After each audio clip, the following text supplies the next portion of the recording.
ದೇವತೆಗಳ ಮಕ್ಕಳು ನಗಿಸ್ತಾರೆ, ಅಳಿಸ್ತಾರೆ. ಎಷ್ಟು ತಿಂಗಳಿಗೆ ಹೊಡೆದಾಗ ಅಳ್ತವೆ. ಎಷ್ಟು ತಿಂಗಳಿಗೆ ಮಕ್ಕಳಿಗೆ 3 ತಿಂಗಳು ಇರಬೇಕಾದ್ರೆ 3 ತಿಂಗಳವರೆಗೆ ನಮ್ಮ ಮಕ್ಕಳಲ್ಲ. 3 ತಿಂಗಳು ತುಂಬಿದ ಮೇಲೆ ನಮ್ಮ ಮಕ್ಕಳು.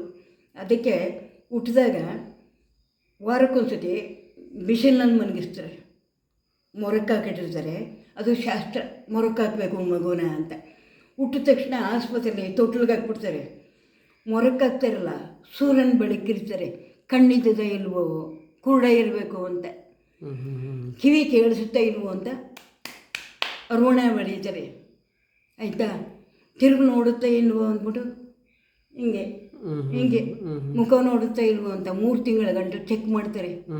ಕೈ ಕಾಲು ಎಲ್ಲಕ್ಕೂ ತಿಕ್ಕಿ ಮಸಾಜ್ ಮಾಡಿ ಎಣ್ಣೆ ತಿಕ್ತಾರೆ. ಬೆನ್ನಿಗೆಣ್ಣೆ, ಮೈಗೆಣ್ಣೆ, ಕಂಕಳಿಗೆಣ್ಣೆ, ಕಣ್ಣಿಗೆಣ್ಣೆ ಹಾಕ್ತಾರೆ.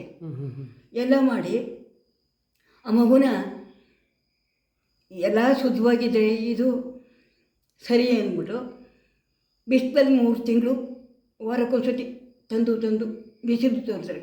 3 ತಿಂಗಳು ತುಂಬುವವರೆಗೆ ಮಗುನ ಸೂರ್ಯನ ಅಡಿಯಲ್ಲಿ ಕರ್ಕೊಂಡು ಹೋಗಬೇಡಿ ಅಂತಿದ್ರು. ಆವಾಗ ಸೂರಿತ್ತು, ಮನೆಗಳು ಹೆಂಚಿನ ಮನೆಗಳಿತ್ತು.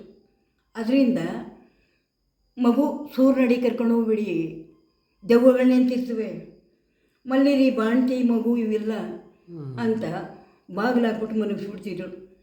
ಮಗುಗೂ ತಾಯಿಗೂ ಅರಿಶಿನ ಸವರಿ, ಇದು ಸಾಂಬ್ರಾಣಿ ಹೊಗೆ, ಧೂಪದ ಹೊಗೆ ಎಲ್ಲ ಕೊಟ್ಟು ಅವಕ್ಕೆ ಕಂಕಳಿಚ್ಚಿ ಎಲ್ಲ ಮಾಡಿ ಬೆನ್ನಿಗೆಲ್ಲ ಹೊಗೆ ಹಾಕಿ ಸಾಂಬ್ರಾಣಿ ಹೊಗೆನ ಬಾಣ್ತಿಗೆ ಚೇರ್ ಮೇಲೆ, ಚೇರಿದ್ರೆ ಚೇರಿಲ್ಲದೆ ಬೆಂಚು ಕೂರಿಸ್ಬಿಟ್ಟು ತಲೆ ಎಲ್ಲ ಧೂಪದೊಗೆ ಕೊಟ್ಟು ಅವಳಿಗೆ ಕೂದಲು ಹರಿಸಿ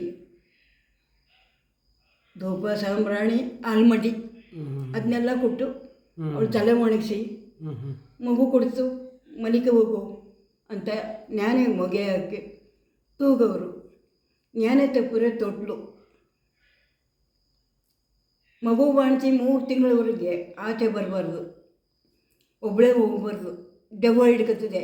ಜೊಟ್ಟು ಕಟ್ಟು ಫಸ್ಟು ತಲೆ ಕಟ್ಟಿಸ್ತಿದ್ರು. ಈಗ ತಲೆನ ಹಿಂಗೆ ಬಿಟ್ಕೊಂಡು ಹಿಂದ್ಕೊಂಡು ಬಚ್ಚಿ ಮುಂದೆ ಕೂತು ಬಚ್ಚಿ ಬಿಟ್ಕೊಂಡು ಏನು ಅಂದ ತೋರ್ಸೋಕೆ ಓಡಾಡ್ತಾರೆ. ನಮ್ಮ ಕಾಲದಲ್ಲಿ ಜಡೆ ಹಾಕೋ ಫಸ್ಟು, ಗಂಟು ಹಾಕೋ ಫಸ್ಟು.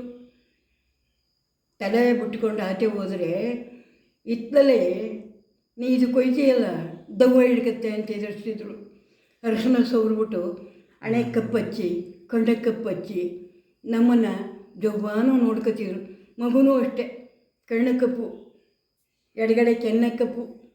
ಯಾರಿಗೂ ತೋರಿಸ್ಬೇಡ ಮಗುನ, ಧೂಳುಗಲ್ಲು ಯಾರೂ ಬಿಡಬೇಡಿ ಮನೆಗೆ. ಮಗುಗೆ ದೃಷ್ಟಿ ಐತೆ ನೀವು